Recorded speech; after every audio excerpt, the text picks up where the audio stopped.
Hello, and welcome to today's edition of the Arizona State Sun Devils Insider Podcast on SI. And my name is Kevin Hicks, and I will be joining you every single day from here on out as the lead beat writer for Arizona State Sun Devils on SI. And I'm so excited to join you all today. And let's get started with big news from Wednesday afternoon. Three-star 2026 linebacker Mason Marden has officially committed to Arizona State University. It was a very competitive race to get him, as well as they beat out contenders for his services in Michigan State, in Kansas, in Oklahoma, and in Wisconsin. So there was legitimate Power Four interest in this guy. The rising junior, about to be senior, totaled 170 tackles last season out of St. Louis, Missouri. Obviously, a very, very high motor, very motivated to be great, and the proof is in the pudding and everything that he said. He shouted out AJ Johnson, the linebackers coach for Arizona State, and the care that he showed, the passion that he showed in his recruiting process. And seems like Marden is very, very sold by the vision at Arizona State. He believes that the 2024 season wasn't just a flash in the pan, and the success in the future is absolutely sustainable. So couldn't be better news for Sun Devil Nation as of right now. The staff is absolutely killing it on the recruiting trail. They already have 14 commitments for next year's class, 7 of them in Texas, as I had previously stated on an earlier show.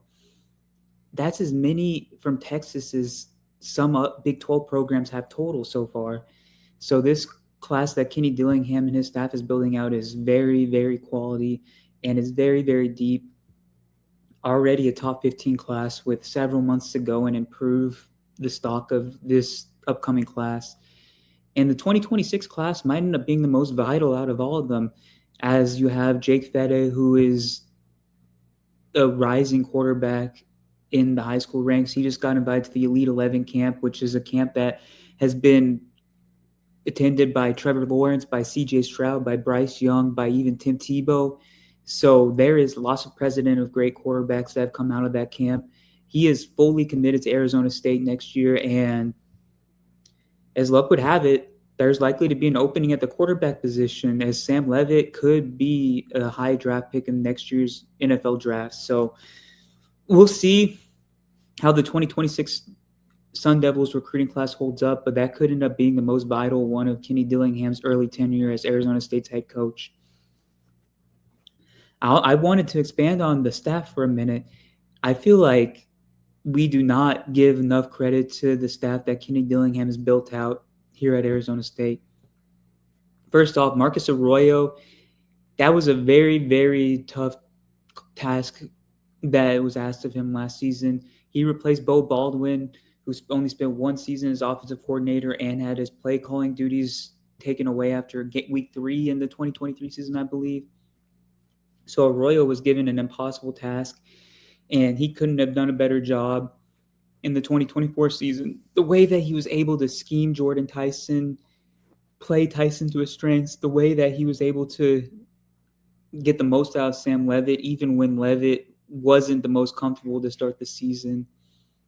Even Shimon Mateer, everybody in Sun Devil Nation assumed that the tight end position would be one of concern since Jalen Conyers transferred to Texas Tech. Mateer did a phenomenal job. Over 300 receiving yards and 6 touchdowns. He was really, really great through most of the season. Transferred out of Cincinnati and improved under Jason Mons and the rest of the staff. Arroyo has just found a way. And Brian Ward, maybe the most unheralded member of the coaching staff, because not only does he not have a big name, but a lot of Sun Devils fans aren't even aware of who he really is. And this is a shame, because Brian Ward had a phenomenal track record at Washington State before becoming the Sun Devils DC, and it has continued in Tempe. Brian Ward is phenomenal at tricking quarterbacks, at hiding coverages. His blitz packages are insanely creative.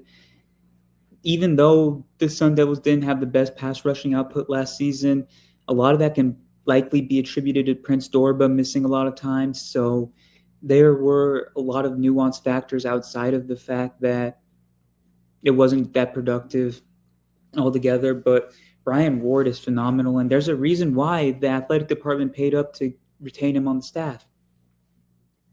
As far as position coaches go, Sean Aguano. Can't go wrong with Sean Aguano. His track record in both recruiting and developing running backs has been unparalleled over the last 6 to 7 years that he's been on the ASU staff. He's now coached Eno Benjamin. He's now coached X Valaday. He's now coached Rashad White. Even Chip Trainum. Obviously, Cam Scadaboo. And now he's going to get Kanye Udo, the transfer from Army. If the previous track record of him developing great running back talent is to be believed after this very, very convincing pattern, Udo and the rest of the running back room should be able to sufficiently replace Cam Scadaboo in the 2025 season. And let's go to Hines Ward. Hines Ward is just a pro's pro. He played the game the right way as an NFL player. He blocked. He ran routes with precision. He rarely dropped the ball. His techniques were unmatched. His instincts were unmatched. And it's carried over into his coaching. As we've seen, Jordan Tyson was a solid player as a freshman at Colorado, but he's become an absolute star at ASU. And now Hines Ward has the opportunity to get Devin Fitzgerald, the son of Larry Fitzgerald, to come to Arizona State next season. And that is an absolutely exhilarating outlook if Fitzgerald can join the Sun Devil program. Just at the end of the day, the staff that Kenny Dillingham has built up is just absolutely incredible. You have Jason Mons as well, the tight ends coach, as I mentioned earlier, one of the greatest high school coaches in the history of Arizona high school football, won, I believe, 9 championships with Saguaro High School.